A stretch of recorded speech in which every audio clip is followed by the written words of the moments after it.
ओम श्री गणेशाय नमः। मित्रों, मैं आप लोगों का अपने इस कार्यक्रम में स्वागत करता हूं।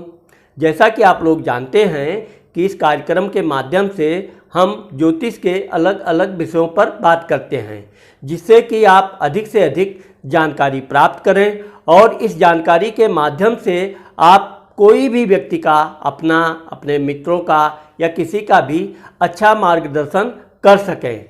इस ज्ञान को यदि आप अच्छी तरह से सीख गए तो लोग आपसे इतना इम्प्रेस होंगे कि भविष्य में आपसे वो सलाह मशवरा हमेशा करते रहेंगे, ऐसा मेरा विश्वास है।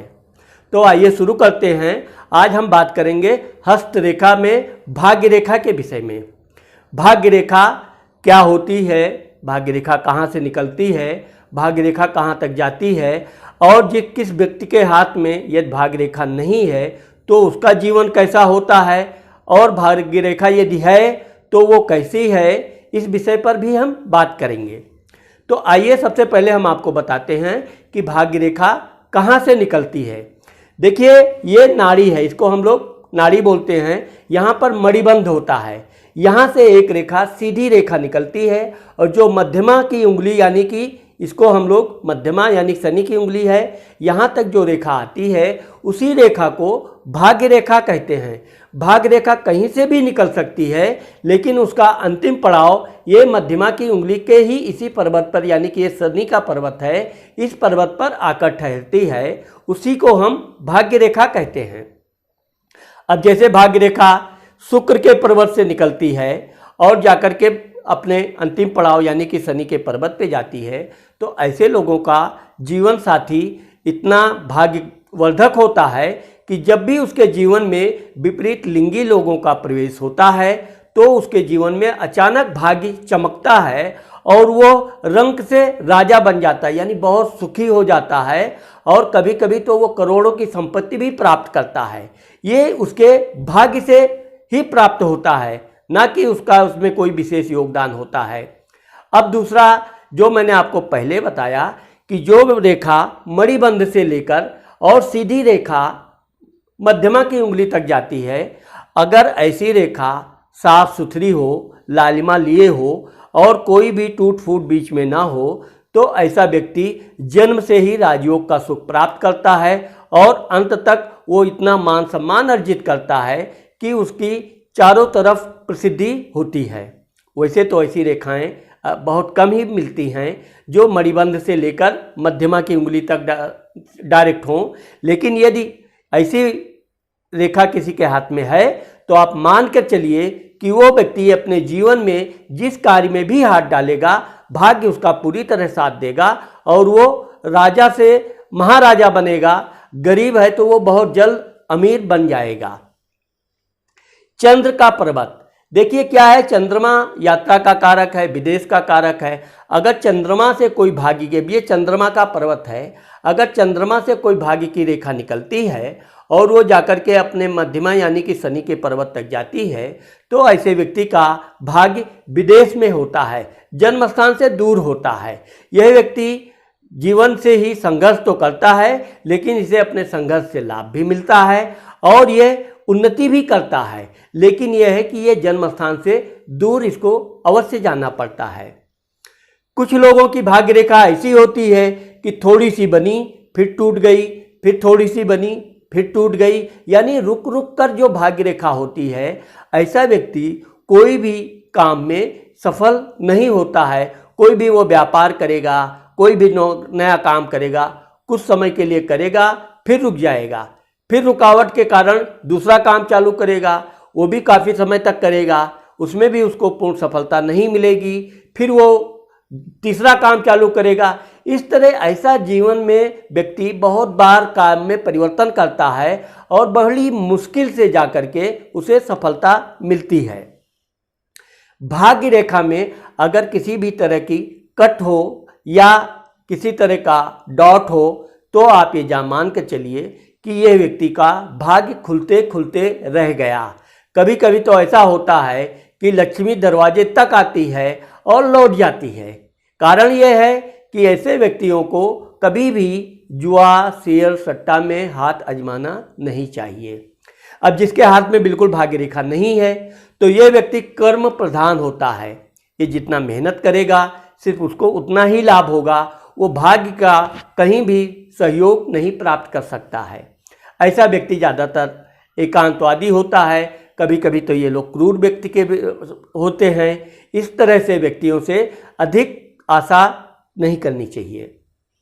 हाँ, अगर भाग्य रेखा निकलती है और वहाँ पर कोई दूसरी भाग्य रेखा, कोई एक दूसरी भाग्य रेखा साथ साथ चलती है तो इसको क्या बोलते हैं, दोहरी भाग्य रेखा। ये व्यक्ति के जीवन में दोहरी भाग्य रेखा जहाँ भी शुरू होती है, जन्म के उस स्थान पड़ाव से उस व्यक्ति का भाग्य तेजी से चलने लगता है। जैसे कि कोई व्यक्ति 30 साल तक बहुत कार्य किया लेकिन सफलता नहीं हुआ, निराश होने लगा, लेकिन अचानक 30 साल की उम्र में उसका दूसरी भाग्य रेखा साथ साथ निकलने लगी तो उसको हर बिगड़े हुए काम अपने अचानक चालू हो जाएंगे और हर कार्य में सफलता मिलने लगेगी और वो जिस कार्य में भी हाथ डालेगा बहुत जल्द ही उसको सफलता मिलेगी। सबसे अच्छी चीज़ क्या है कि अगर भाग्य रेखा में कोई भी रेखा शुक्र के पर्वत से आकर के मिलती है तो आप ये मान के चलिए कि उसके जीवन साथी के सहयोग से उसे अपने जीवन के रुके हुए सभी कार्य धीरे धीरे पूर्ण होने लगते हैं। वो भी सुखी होता है और उसका जीवन साथी भी सुखी होता है। अब जिसका भाग्य रेखा मंगल की रेखा से पर्वत से शुरू होती है, अब मंगल का पर्वत आप जानते हैं, नहीं जानते तो मैं आपको आगे बताऊंगा। मंगल का पर्वत ये दोनों पार्ट होते हैं, इसको हम मंगल का स्थान लोअर मंगल अपर मंगल बोलते हैं। अब यहाँ से कोई रेखा भाग्य की बनकर और ये निकलती है तो ऐसा व्यक्ति अपने बाहुबल से, अपने हिम्मत से का कोई काम शुरू करता है और वो उसमें इतना संघर्ष करता है कि भाग्य से अपने काम को हारी हुई बाजी पलट देता है। ऐसा व्यक्ति बहुत प्रयत्नशील होता है, हिम्मती होता है और जीवन में हर रुकावट का मुकाबला करने में सक्षम होता है। अब जैसे कि किसी का भाग्य रेखा तो बहुत अच्छी बनी है लेकिन वहाँ पर एक ऐसा ग्रिल होता है, इसको कहते हैं शनि का ग्रिल, यानी कि शनि के पर्वत पर एक चंद्रा आकार का वो आ जाता है। इसे हम लोग रुकावट की रेखा बोलते हैं। इस रुकावट की रेखा के कारण वो व्यक्ति का भाग्य तो बहुत साथ देता है। जैसे कि हम आपको उदाहरण दें कि कोई विद्यार्थी 5 विषय में परीक्षा में बैठता है तो 4 विषय में तो वो बहुत अव्वल नंबर लाता है, लेकिन एक विषय के कारण वो चूक जाता है।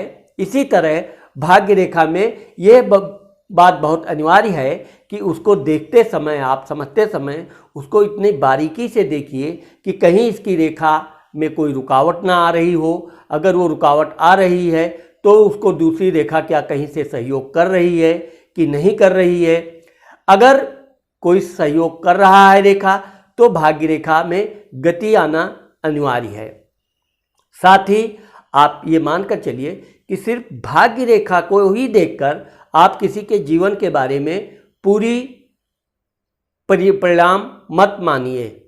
कारण क्या है, जीवन रेखा, मस्तिष्क रेखा, हृदय रेखा और सूर्य की रेखा, इन सब रेखाओं का मिश्रण आप अच्छी तरह से अध्ययन कीजिए। उसको अच्छी तरह से रीड करने के बाद तब आप अपना कोई निर्णय बताइए। क्योंकि यदि आप हस्तरेखाविद हैं या हस्तरेखाविद बनना चाहते हैं तो आप किसी का भी फलादेश करते समय इतना सावधानी बरतें कि उस व्यक्ति के ऊपर किसी भी तरह का निगेटिव प्रभाव ना पड़े। उसके लिए आपको उसका उपाय भी ध्यान रखना चाहिए।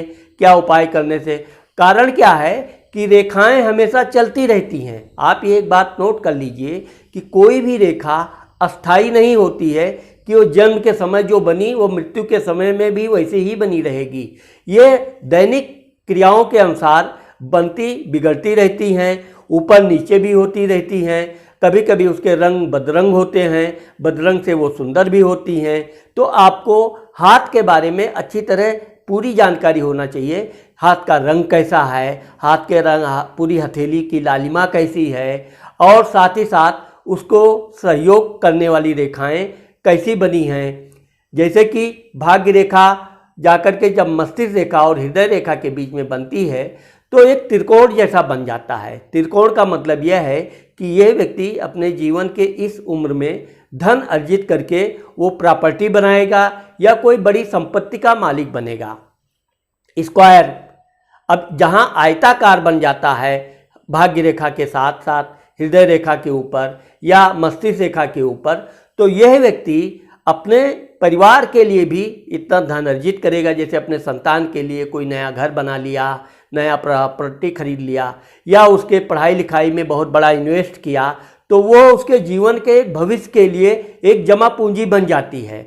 तो आप ये ध्यान रखिए, हाँ अगर भाग्य रेखा मणिबंध से शुरू होती है तब तो वह व्यक्ति और उसका पूरा खानदान सुखी होगा, उसमें कोई संदेह नहीं है। लेकिन कहीं कहीं भाग्य रेखा आगे तो बहुत सुंदर बनती है, मध्य में यानी कि बीच में टूट फूट जाती है या कई रेखाएं आकर के उससे जुड़ जाती हैं जो उसको कमज़ोर कर देती हैं। तो आप ये देखिए कि जो रेखा जहाँ कमज़ोर हुई है उम्र के उस स्थान पर उस व्यक्ति का वहाँ पर नुकसान या रुकावट अवश्य पैदा करेगी। अब हम आपको ये बताना चाहते हैं कि आप उम्र कैसे देखेंगे। देखिए, मध्यमा के इस पर्वत से लेके मणिबंध के इस पर्वत तक का जो उम्र बताई गई है वो 100 वर्ष बताई गई है। वैसे तो अब 100 वर्ष बहुत कम लोग जीते हैं, ये बहुत पहले ऋषि मुनियों ने ऐसा वर्णित किया था, क्योंकि ये सामुद्रिक शास्त्र में 108 वर्षों का भी कहीं कहीं उल्लेख मिलता है, लेकिन सामान्यतः 100 वर्ष ही माना जाता है। तो अब 100 वर्ष में आप इसको यहाँ से लेकर और मणिबंध को 100 की उम्र में बांट दीजिए, फिर आप उसको डिवाइड करते चलिए कि ये 10 साल हुआ, यहाँ 25 साल हुआ, यहाँ 40 साल हुआ, यहाँ 45 साल हुआ। इस तरह से उसके उम्र के अनुसार आप उसको एक सटीक फलादेश कर सकते हैं, जिससे कि वो इतना प्रभावित होगा कि आपसे वो हमेशा सलाह मशवरा लेता रहेगा और कोई भी उसको समस्या आएगी तो आपसे वो अवश्य संपर्क करेगा। मैं आप लोगों से आशा करता हूँ कि ये वीडियो आपको पसंद आई होगी। भाग्य रेखा के बारे में आपको अच्छी जानकारी मिल गई है।